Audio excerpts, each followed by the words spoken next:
পঞ্চদিন আর নেই চোখে সবে।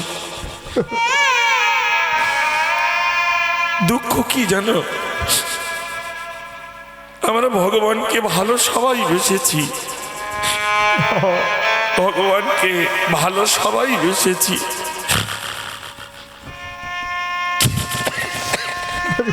কিন্তু ভগবানের জন্য ভালো বাসা কেউ গড়তে পারি না গো। তাই তো ভালোবাসার ধন এলেও তাকে যে আপন করে ধরে রাখবো, সে আসন, সে পাত্র, সে স্থান আমাদের।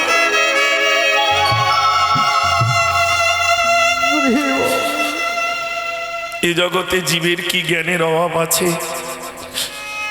এই কীর্তন গাইতে সে তাদের জ্ঞান দিতে হবে। বাবা রাগ করো না মা, তবে এইটুকু জানতে হবে কীর্তন হচ্ছে ভগবানের সেবা। যেমন আপনারা মাদুকরি করে ভিক্ষা করে এই মহতী বৃন্দাবনকে আয়োজন করেছেন, সাধুগুরু বৈষ্ণবকে আহ্বান করেছেন, মহাপ্রভু মহন্তগণকে আহ্বান করেছেন, মালসায় ভোগও দিয়েছেন, যার যেমন সাধ্য সাজিয়ে দিয়েছেন, ফল মিষ্টি মিষ্টান্ন কত কিছু দিয়েছেন না? দেওয়ার পরেও বসে বসে গাচ্ছেন ভজ পতিত উদ্ধারণ শ্রী গৌর হরি। কেন এত ফল মিষ্টি মিষ্টান্ন এত কিছু দিয়ে আবার আমি নিজে পতিত হয়ে রইলাম? মহাজনগণ বললেন, গৌর চরণ আশ্রয় পেতে হলে, আমার নিতাই চাঁদের করুণা পেতে হলে তাকে যে পতিত হতে হবে।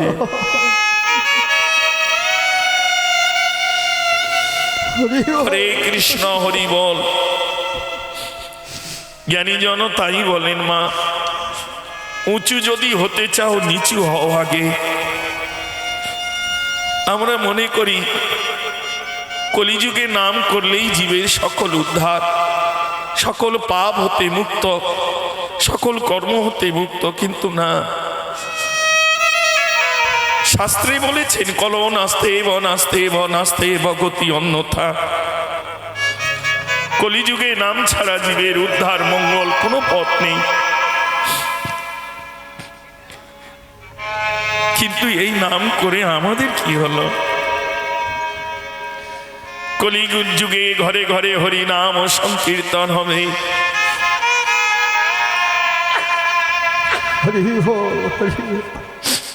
আচার বিধি নিষ্ঠা না বুঝিয়া, সাধু গুরু না মানিয়া,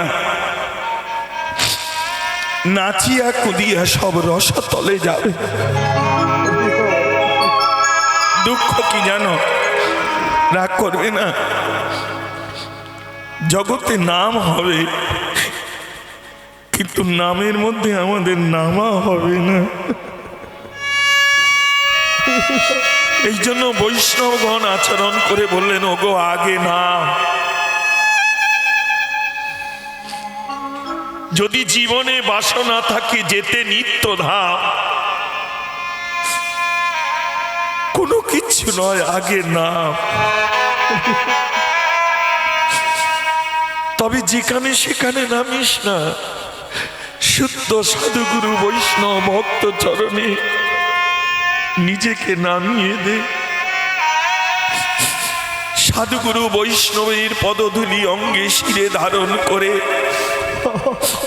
সদ্গুরুর কাছ থেকে মন্ত্র নিয়ে এই নামকে আশ্রয় করে নির্জনে বসে থাক।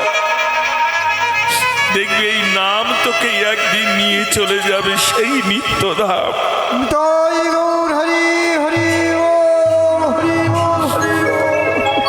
আমরা নাম করি কিন্তু জগতে নামতে পারি কজন? আমরা মালসা দিই, ভোগ দিই, কিন্তু কজন বলতে পারি ভজ পতিত উদ্ধারণ? আমার মতো পতিত প্রভু জগতে আর তুমি কাউকে পাবে না। রাধে রাধে। এই বাবা, এই খুকি, এই ওইদিকে সোজা, ওইদিকে প্যান্ডেলের বাইরে। রাধে রাধে, হরে কৃষ্ণ, হরি বল মা। তাই সবাই চরণে আমার এইটুকু নিবেদন মা, এসেছি ভাবে যেতে তো হবে, এইটুকু স্মরণ করো। জীবনে যার আছে যতটুকু বেলা, আমি এই বেলার কথা বলিনি, এই বেলা জীবনে আছে যার যতটুকু বেলা, চরণ ধরে বলে যাই করোনার কেউ অবহেলা। সদ্গুরু চরণ ধরে নাম রসে নিজেকে নামিয়ে রাখো, দেখবে একদিন না একদিন নামের প্রভু এসে। কারণ নামই চৈতন্য রস বিগ্রহ, পূর্ণ শুদ্ধ বিদ্যমান নামিনা। নামেই তুই নেমে দেখো, দেখবে নামি এসে একদিন তোমার হাত ধরে নিয়ে যাবেই যাবে।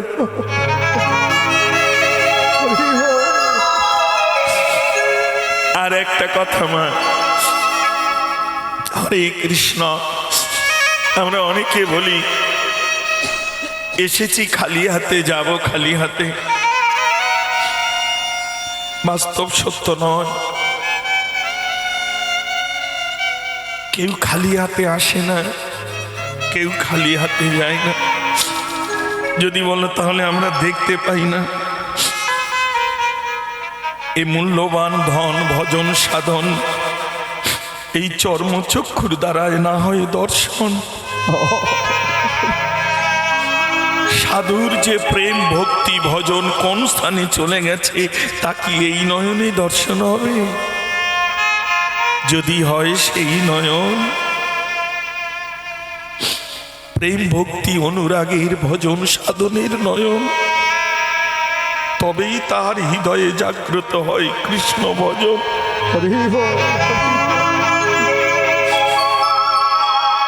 দেখবেন মা, সন্তান যখন সুসময়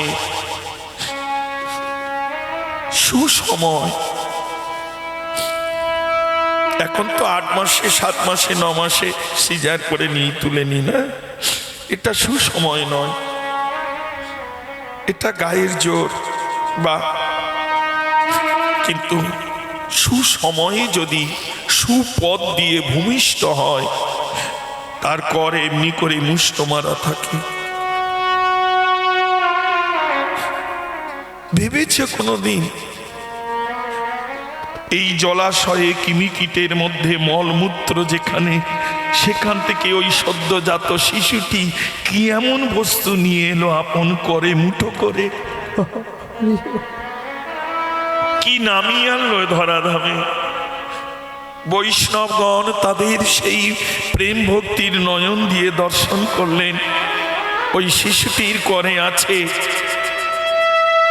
তার ভাগ্যের লেখন। যে আমরা যারাই এসেছি জানবে আমরা আমাদের ভাগ্যকে নিয়ে এসেছি। এই যে আপনারা এসেছেন, আমি এসেছি, আমরা প্রত্যেকেই প্রত্যেকের ভাগ্যকে নিয়ে এসেছি বাবা। না হলে আমরা কেউ আসতে পারতাম না। যদি বলেন দেবব্রত তোমায় বায়না করেছি, অর্থ দিয়েছি, আসবে না কেন? মা, তোমাদের কথা দেওয়ার আগে আমি যে আরেক জায়গায় কথা দিয়ে এসেছি, সে যখন ডাকবে জগতে কার শক্তি তাকে ধরে রাখতে পারে? তাই আমার মতো অদমের ভাগ্যে ছিল বলে আপনাদের মতো সাধুগুরু বৈষ্ণবের চরণ দর্শন হলো। আমরা প্রত্যেকে নিয়ে এসেছি ভাগ্য। যতই কমিটির বাবু নিমন্ত্রণ করুক, বাড়ি বাড়ি বলে আসুক, যদি ভাগ্যে না থাকে, রাধে রাধে, এবার এখান থেকে নিয়ে কি যাব? অনেকে বলে আমি যাব, আমার নাম যাবে। নাম যারা করতে করতে যাবে শ্মশান পর্যন্ত রেখে, তারা নাম নিয়ে আবার ফিরে আসবে।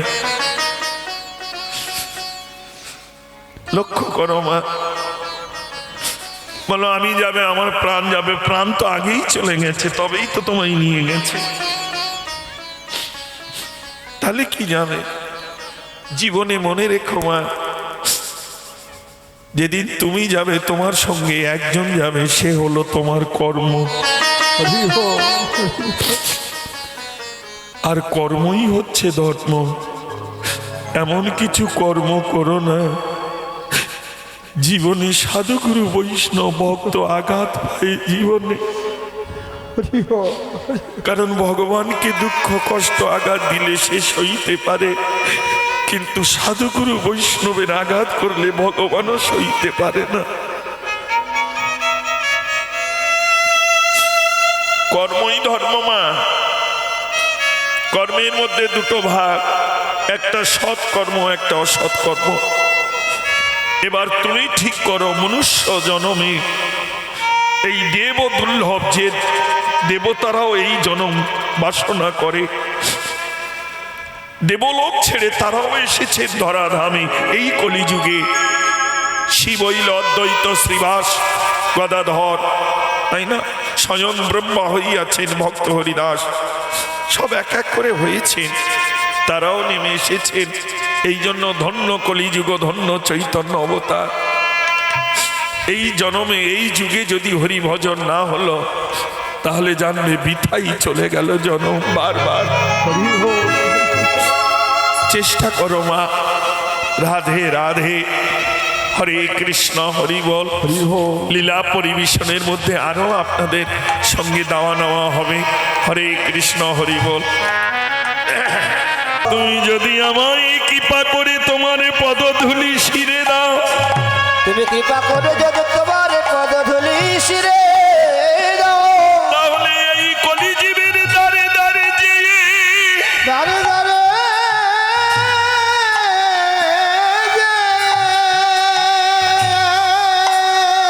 তাদের করে ধরে, হিয়ায় ধরে, চরণ ধরে সেদিকে দি, সেদিকে এই গোলকের ধন নাম সংকীর্তন আমি দাঁড়ে দাঁড়ে বিলাইব। আমি দাঁড়ে দাঁড়ে বিলাইব। মায়ের আশীর্বাদ মস্তকে নিয়ে বৈষ্ণব কেহ কেহ বলে, যিনি পূর্ণ ব্রহ্ম সনাতন নিত্য নিরঞ্জন, তার কিবা প্রয়োজন মাতৃচরণে এমন করে আশ্রয় করা।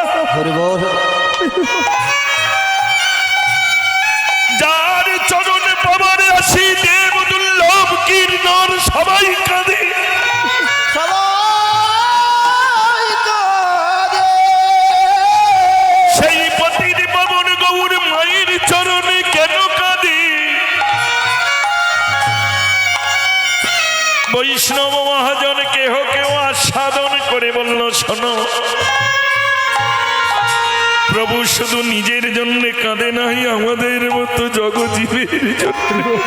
আমাদের মতো জগজীবের জন্য কাঁদে। কারণ প্রকৃত কৃষ্ণ প্রেমের উৎপত্তি হয় পিতামাতার চরণে থেকে।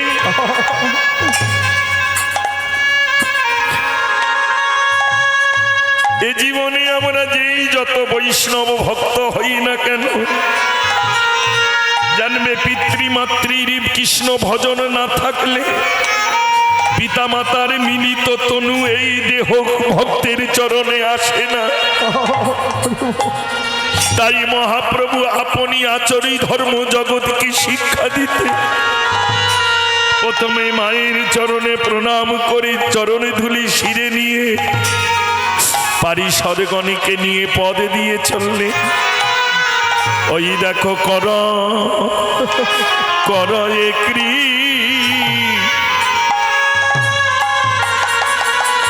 কীর্তন।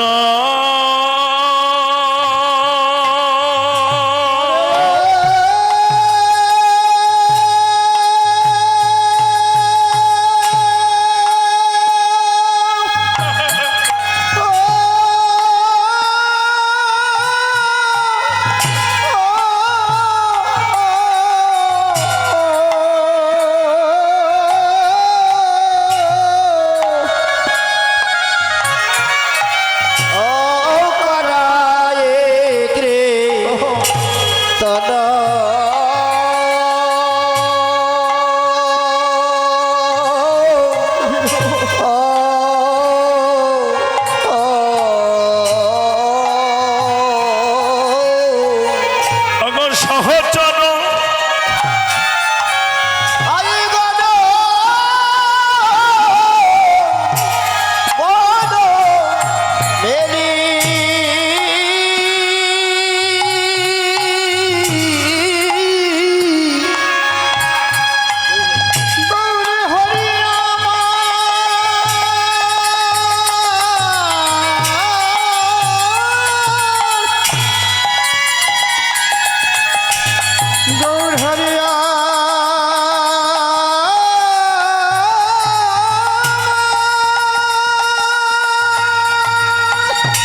সহচর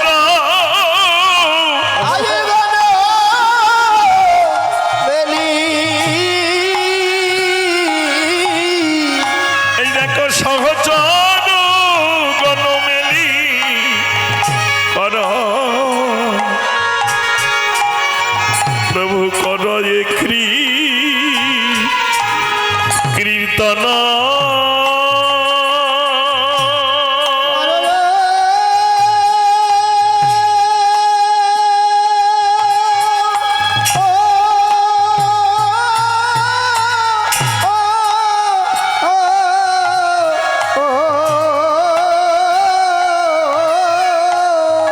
সহচর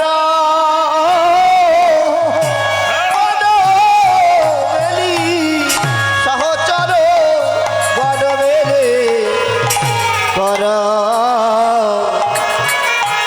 গমনে কর এ কীর্তন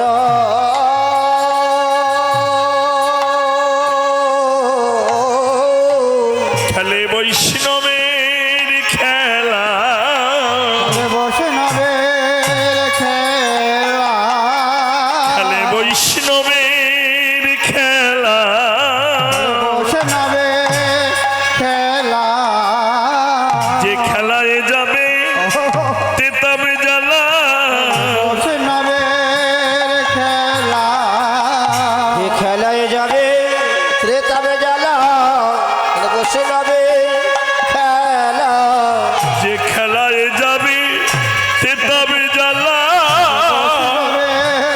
খেলা যে খেলায় যাবে ত্রেতাবে জ্বালা খালি বৈষ্ণবের খেলা বলে হরি বলায়ার বাহু তোলা বৈষ্ণবের খেলা হরি হরি বলয়া বাহু তোলা খালি বৈষ্ণবের খেলা বলে প্রেম শ্রুতি ভেসে যাওয়া বৈষ্ণবের খেলা প্রেমস্রুতে ভেসে যাওয়া খালি বৈষ্ণবের খেলা ভক্তের পদধূলি গড়া দেওয়া বৈষ্ণবের খেলা পদ ধুলি গলা দেওয়া খালি বৈষ্ণবের খেলা বলে নাম রসে ডুবে যাওয়া বৈষ্ণবের খেলা আরে নামে রসে ডুবে যাওয়া খালি বৈষ্ণবের খেলা খেলবে না কেন গা কেন গা বলো খেলবে না কেন গা কেন গা বলো এই সেই আর সেই এই আজ খেলবে না কেন গা সেই আর সেই খেলবে না কেন গো বলো এই সেই খেলবে না কেন গো সেই আর সেই খেলবে না কেন গো বলে নাহারি গৌর হয়েছে ভাই খেলবে না হায় গৌরী হয়েছে ভাই খেলবে না কেন গো গৌর হয়েছে ভাই খেলবে না কেন গো ভক্তের হৃদয় মন্দির আলো করে খেলবে না কেন গা তৈরি আলো করে খেলবে না কেন গো ভক্তের হৃদয় মন্দির আলো করে খেলবে না কেন গো তৈরি আলো করে খেলবে না কেন গো ভক্তের হৃদয় মন্দির আলো করে আমার এই পতি দীপবন গৌর হরি কেন গো প্রতিটি পাবনে গৌর হরি খেলবে না কেন গো পাবনে গৌর হরি খেলবে না কেন গো পাবনে গৌর হরি খেলবে না কেন গো প্রতিটি পাবনে গৌর হরি খেলবে না কেন গো প্রতিটি পাবনে গৌর হরি খেলবে না কেন গো পাবনে গৌর হরি খেলবে না কেন গো প্রতিটি পাবনে গৌর হরি খেলবে না কেন গো প্রতিটি পাবনে গৌর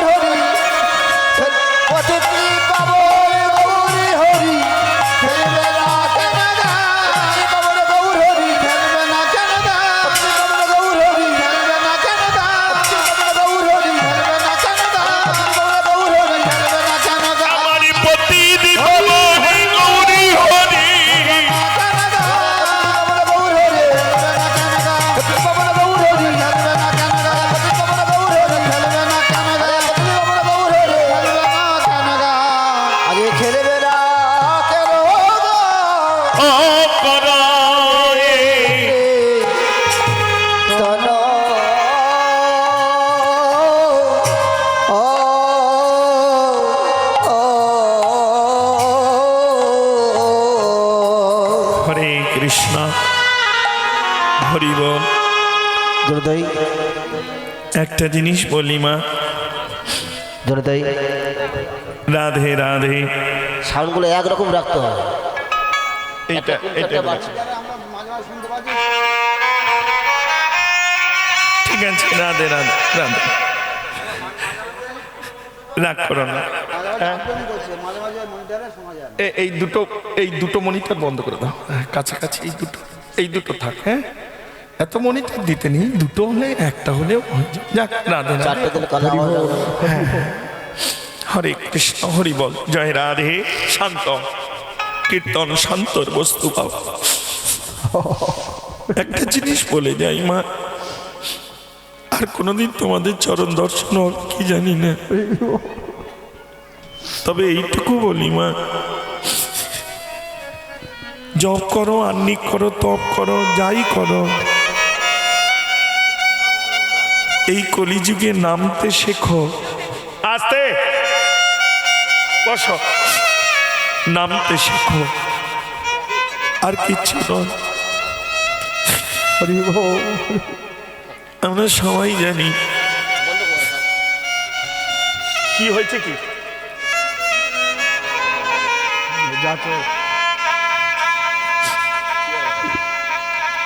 এ জগতে নামি অপেক্ষায় নাম বড়, নামি অপেক্ষায় নাম বড়।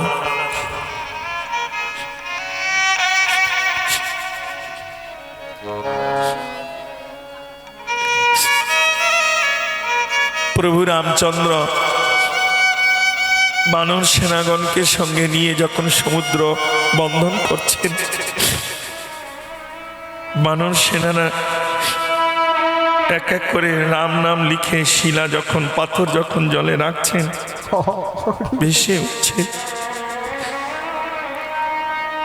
রামচন্দ্র মনে মনে ভাবল, আমার নামের এত করুণা গুণ, এত কৃপা, আমি স্বয়ং দেখি তো একবার।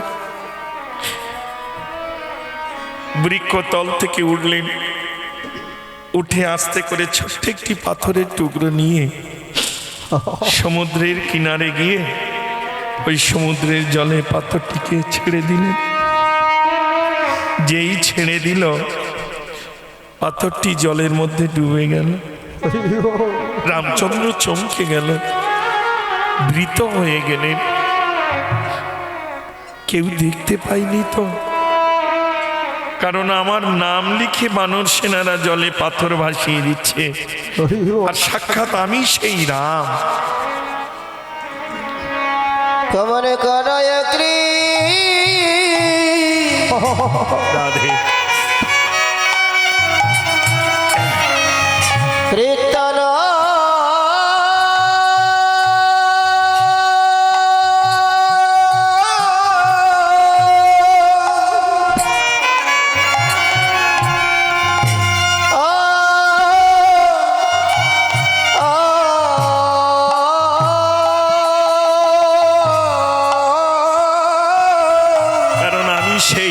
মর্যাদায় সেই পুরুষোত্তম রাম। রাধে রাধে রাধে রাধে।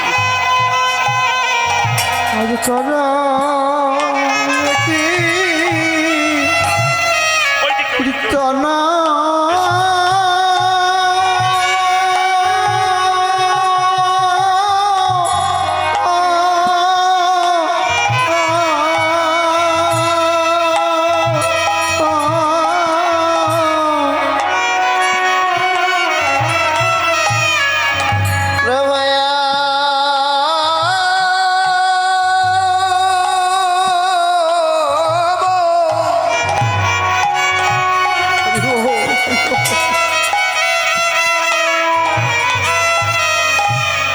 মনে করয়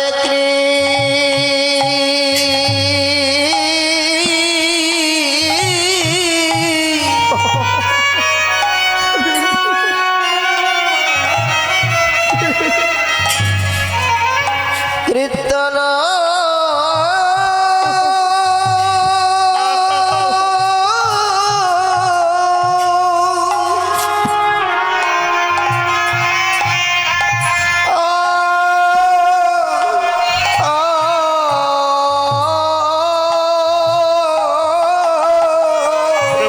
রামচন্দ্র আপন করে যখন শিলাটি পাথরটি জলে দিলেন, ডুবে গেল। কেউ দেখতে পেল না, দেখলো হনুমান। জিজ্ঞাসা করলো, প্রভু এ কি দর্শন করলাম?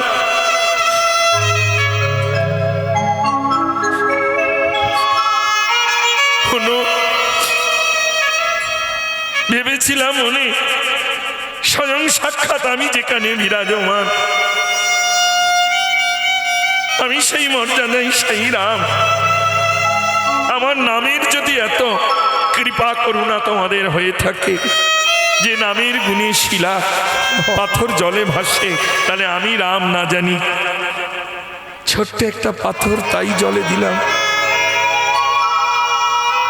জলে ডুবে গেল। তবে এ কথা তুমি যেন জগতে কাউকে বলো না, এ কথা তুমি কাউকে প্রকাশ করবে না। হনুমান বলল, প্রভু তুমি তোমার কথাটাই ভাবছ, কিন্তু জগতের কথা ভাবলে না। কি?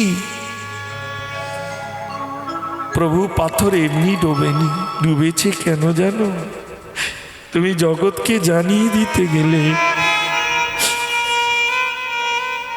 এই জগতে তুমি যারে কৃপা করো, ধরে রাখো, সেই ভেসে তাকে প্রেম সাগরে।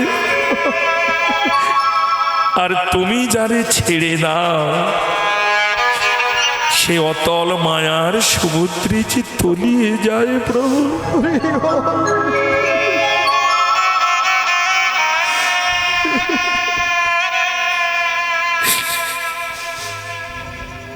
আজ আমি জেনে গেলাম, তোমা অপেক্ষায় তোমার নাম অনেক বড়। রামচন্দ্র মনে মনে ভাবল, শুধু এইটুকু তুমি জানো, কিন্তু তুমি জানো না যে নাম অপেক্ষায় তোমার মতো ভক্ত অনেক বড়। এটা তো তুমি জানো না, আমিও তোমাকে জানিয়ে দেব। প্রভু রামচন্দ্র গিয়ে বৃক্ষতলে বসলেন। বানর সেনারা যথারীতি কর্মের মধ্যে কর্ম করছে, পাথরের টুকরোগুলো নিয়ে রাম নাম লিখে। ওই যে বৃক্ষের তলে বসে আছে, ওই বৃক্ষের শাখে, মানে গাছের ডাল যেটা বলে বাংলা ভাষায়, গ্রাম্য ভাষায়, ওই বৃক্ষের শাখে ছোট্ট একটি জীব, আমাদের মতো এত বলিষ্ঠী নয়, এত সুন্দর সুতম দেহ নয়, ছোট্ট একটি দেহ, নাম তার কাঠবিড়ালি। বৃক্ষের শাখে থেকে প্রভুকে দর্শন করছে, আর মনে মনে ভাবছে, আইরে বিধি, এমন কি কর্ম করেছিলাম যে এ জন্মে এই দেহ আমায় দিলে।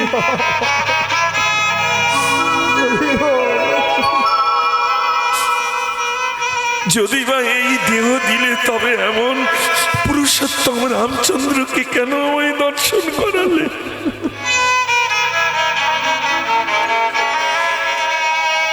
আমি কি দিয়ে তার সেবা করবো বলো? নয়নের জলে ভাসতে ভাসতে ভাবল, সৃষ্টিকর্তার দোষ দিয়ে লাভ নেই, কারণ নিজের কর্মে নিজেকেই জন্ম নিতে হয়। পূর্ব জন্মে আমি জানি না কি কর্ম করেছি, তাই আমাকে এই রূপে জগতে আসতে হয়েছে। কিন্তু প্রভু, না জানি কোন জন্মের কোন সুকৃতি ফলে আমি আজ তোমার চরণ দর্শন পেয়েছি। এই জন্মটার বিফলে যেতে দেব না। যতটুকু দেহ শক্তি আমার আছে, আমি তোমার পথ নির্মাণ করব। ও ওই গাছের শাখা থেকে, মানে বৃক্ষের শাখা থেকে গাছের ডাল দিয়ে সাগরের জলে লম্ফ দিয়ে পড়লে, জলে পড়লে কি হয়, দেহটা ভিজে গেল। কাঠবিড়ালির অঙ্গে তো লোমকূপ, সব লোম দিয়ে ঢাকা, লোমগুলো অঙ্গের সঙ্গে চেপে গেল। আস্তে আস্তে করে তীরে উঠলেন কাঠবিড়ালি। তীরে উঠে অঙ্গ টেমনি করে ঝাড়া দিলেন, নাড়া দিলেন, কিছু জল সরে গেল। এইবার ওই সিক্ত দেহ নিয়ে লক্ষ্য করো মা, কেন ভোর 3টে স্নান করে উঠে ভগবানের সেবায় যেতে হয়, এমনি কেন যাওয়া যায় না? কাঠবিড়ালি এই শিক্ষা দিচ্ছেন, যদি ভগবানকে সেবা করতে হয় আগে নিজেই শুদ্ধ হও।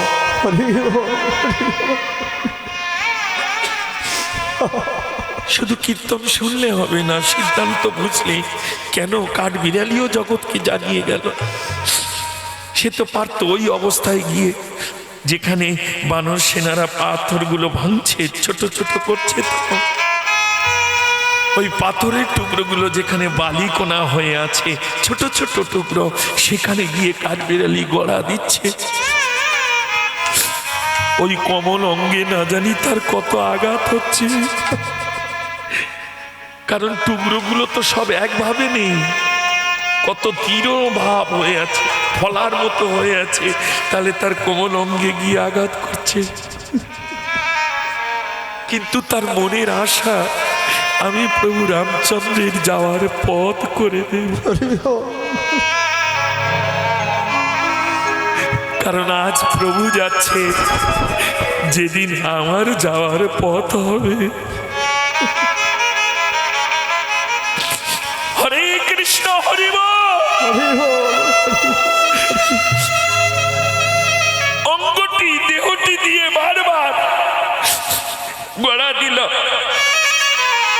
বালিকণা স্বরূপ যতটুকু পাথরের টুকরো তার অঙ্গে রাখলো, লোমকূপে প্রবেশ করলো, আর ছোট্ট একটি পাথরের টুকরো বদনে নিয়ে এমনি করে আস্তে আস্তে, কারণ দ্রুত গতি গমন করলে ঝরে পড়ে যাবে, তাই ধীর গতিতে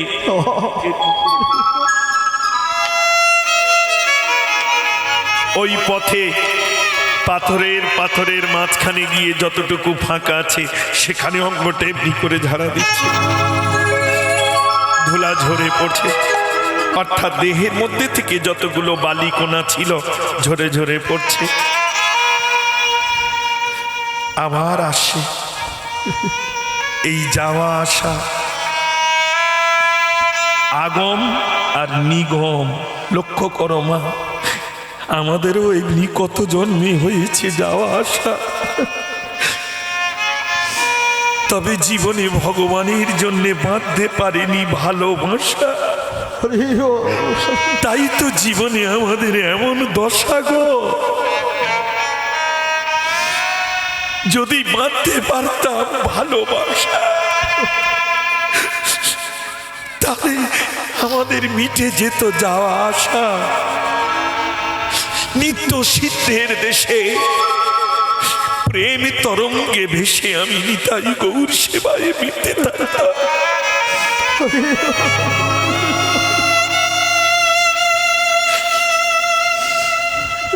কাঠবিড়ালি যাচ্ছে, আসে রামের চরণ দর্শন করছে, রামও দেখছে। তুমি কি ভাবছো আমরা যা করছি তিনি দেখেন না? কে বলেছে গো? যখনই তার দিকে তাকিয়ে দেখবে, দেখবে সে তোমার দিকে তাকিয়ে আছে। সর্বক্ষণ সর্বত্র সে তোমার প্রতি নয়ন দিয়ে আছে।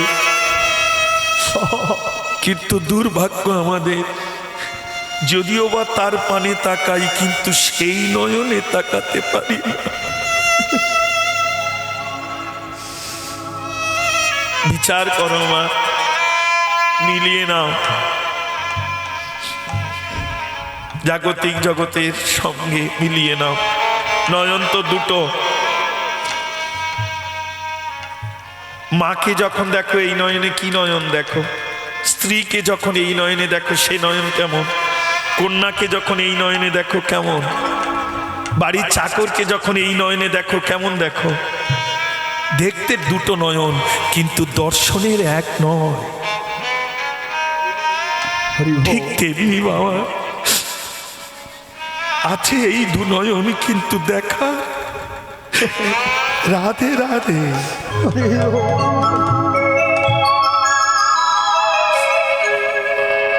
কাঠবিড়ালি যাচ্ছে আসে, প্রভু রামচন্দ্র তাকে দেখছে, আবার কাঠবিড়ালিও রামকে দেখছে। কাঠবিড়ালিও নয়নের জলে ভাসছে, রামচন্দ্র নয়নের জলে ভাসছে।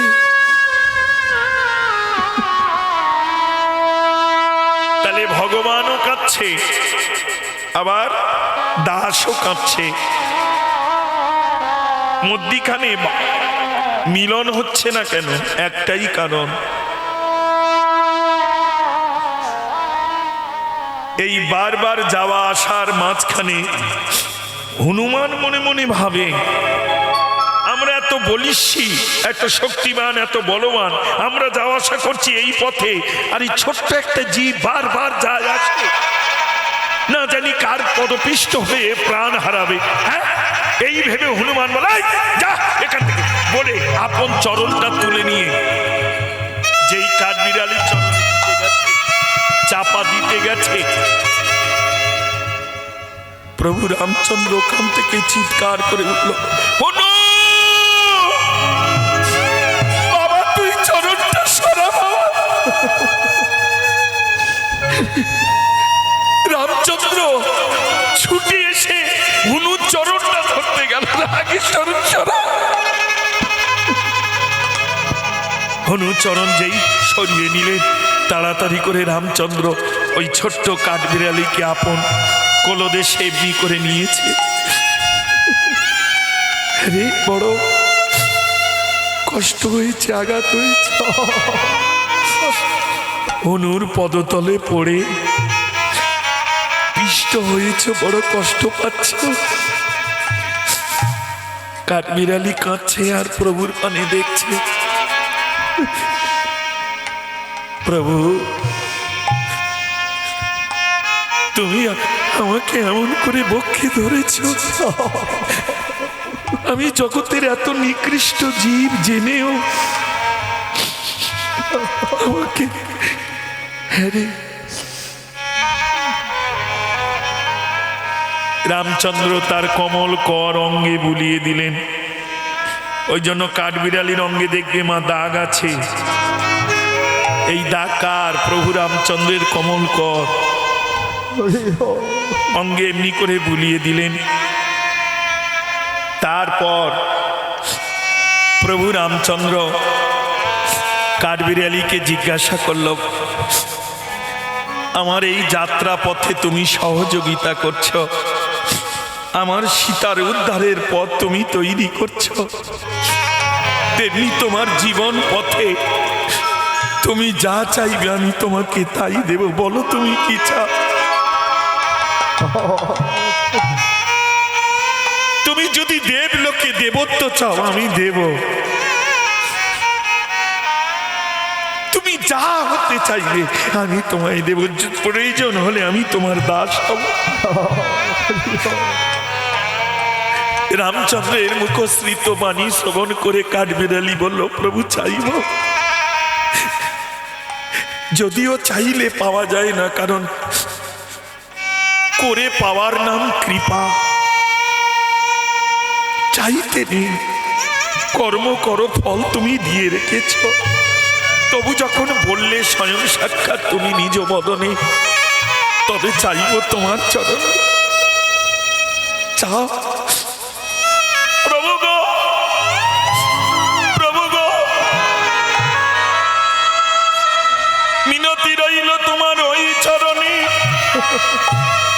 এ জন্মে কি কর্ম করে যাচ্ছি চলে তা আমি জানি না জীবনে, যদি আবার আসি এই ধরা ধামে তাহলে মিনতি রইল তোমার কাছে, কি বলো, জানা বলো না। প্রভু কোন ভক্তের চরণে আমার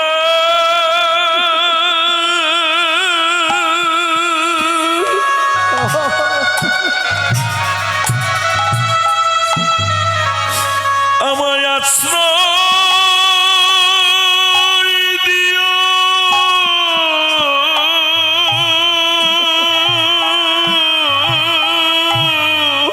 প্রভু গো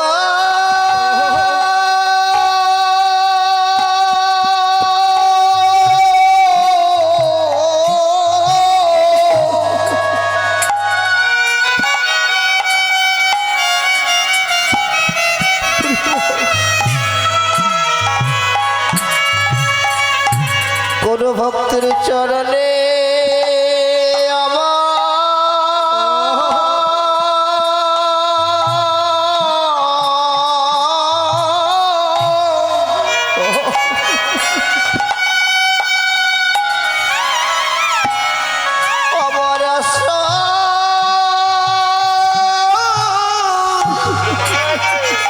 দিও।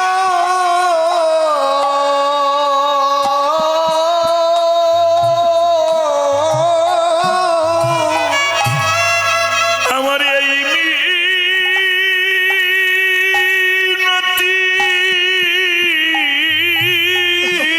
হরি বল হরি বল।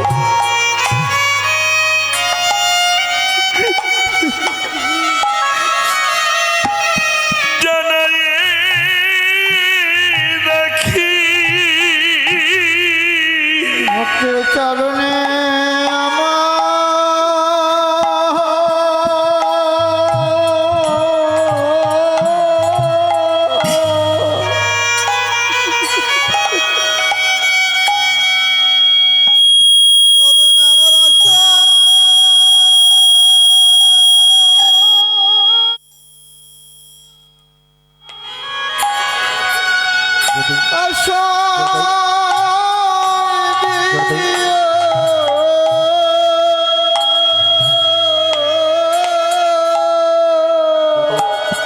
আমার এই মিনতি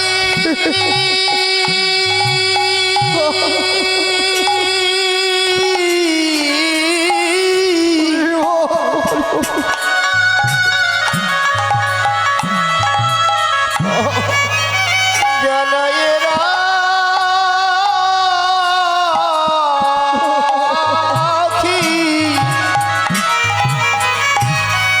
ভক্তের চরণে আমার আশ্রয় দিও।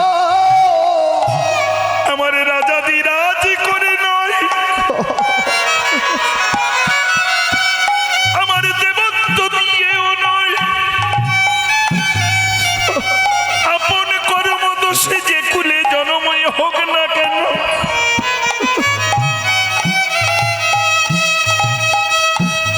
যেন ভক্তির চরণ ধুলি আমার শিরে পড়ে। ভক্তের চরণ ধুলি আমার শিরে পড়ে। ভক্তের পদধূলি পেলে তোমায় পাওয়া হবে।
করলে না? হরি বল হরি বল। কেন তুমি জানো না?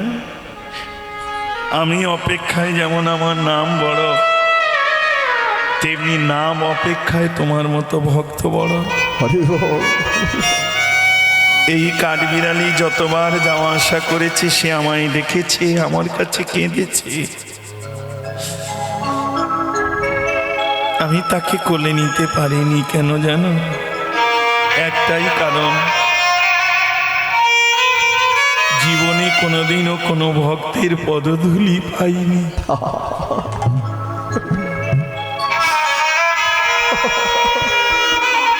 তাই তোমার মতো ভক্তের পদধূলি পেয়েছে বলে আজ ওকে আমি আপন করে বক্ষ মাঝে ধরেছি। ও যা চাইবে আমি তাই দেব। বৈষ্ণব মহাজন জানিয়ে গেলেন, প্রভু জগতে তুমি রেখে গেলে নামই অপেক্ষায় নাম বড়, নাম অপেক্ষায় ভক্ত বড়, আর ভক্ত অপেক্ষায় তার পদধূলি বড়।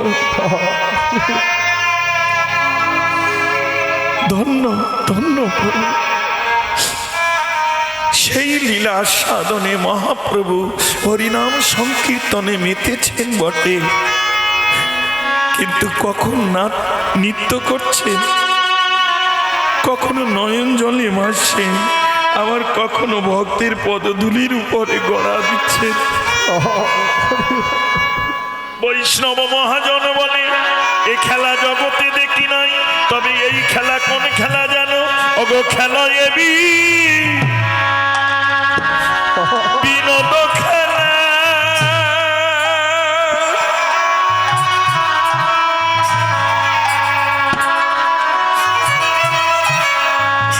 প্রভু প্রেমেতে মগন,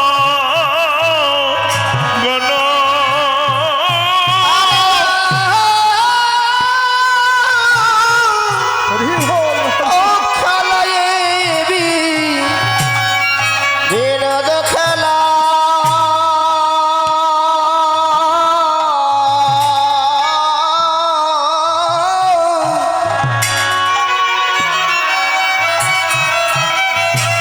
কেমনে প্রেমেতে মগন।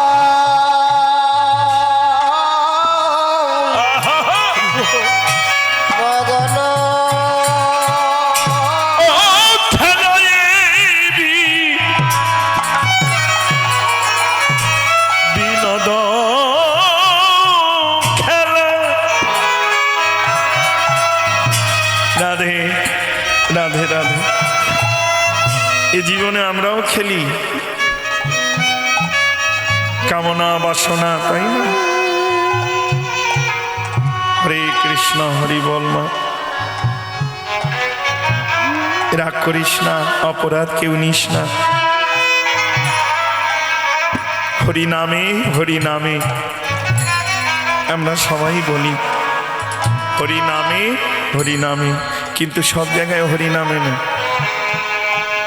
জানতে হবে তিন প্রকার হরিনাম হয়।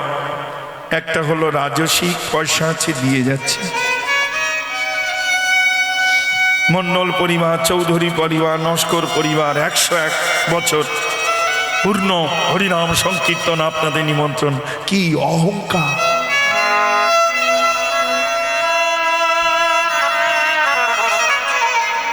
ঠাকুরদা রেখে গেছে 180 বিঘে জমি হরিনামের জন্য।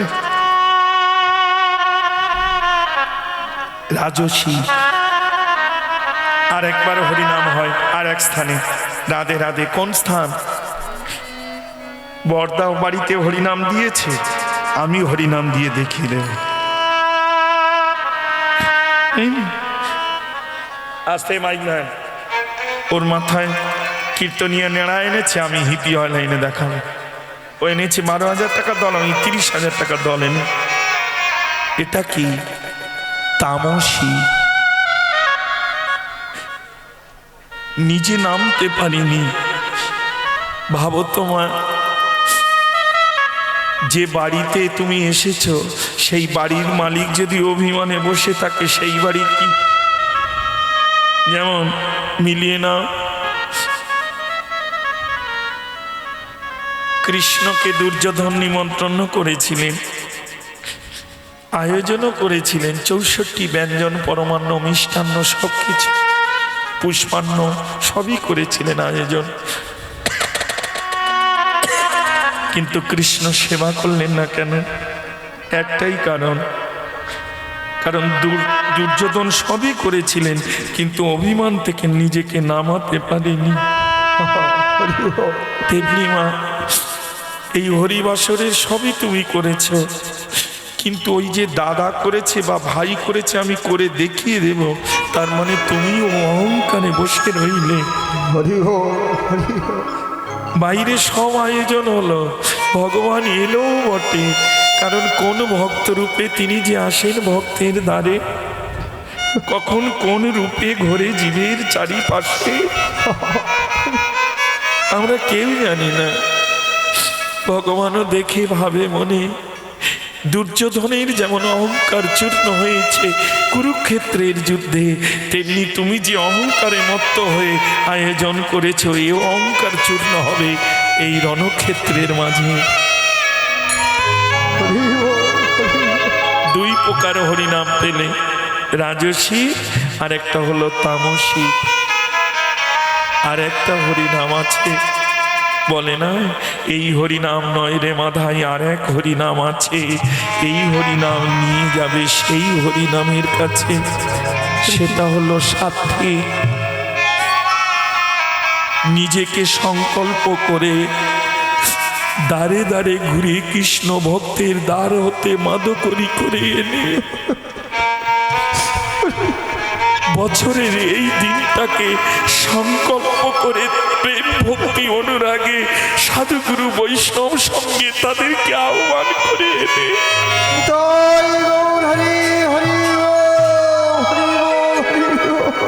সেবা করা, তাদের সেবা দেওয়া, এটি হলো সাথী। হরে কৃষ্ণ, হরি বল। সাবধান মা, সব নামে নামে না গো, এই নামে যাদের হৃদয়ে একবার নেমে যাবে তারাই এই রসপূর্ণ খেলায় মেতে উঠবে। খেলো বিনোদ খেলা,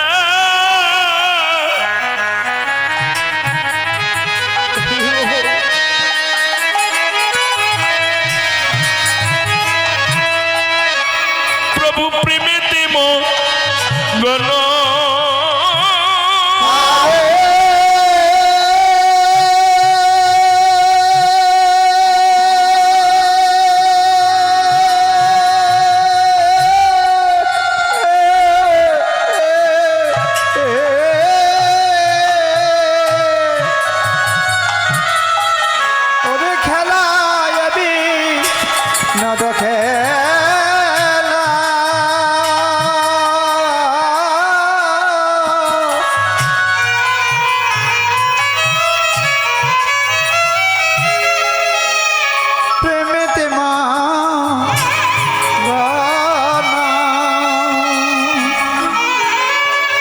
এ জগতে যত খেলছি আমরা কাম, ক্রোধ, লোভ, লালসা নিয়ে, তাই না? তাই না? বাল্যে খেলেছি পুতুল খেলা, খেলতে খেলতে কখন যে হয়ে এলো যৌবনের মেলা।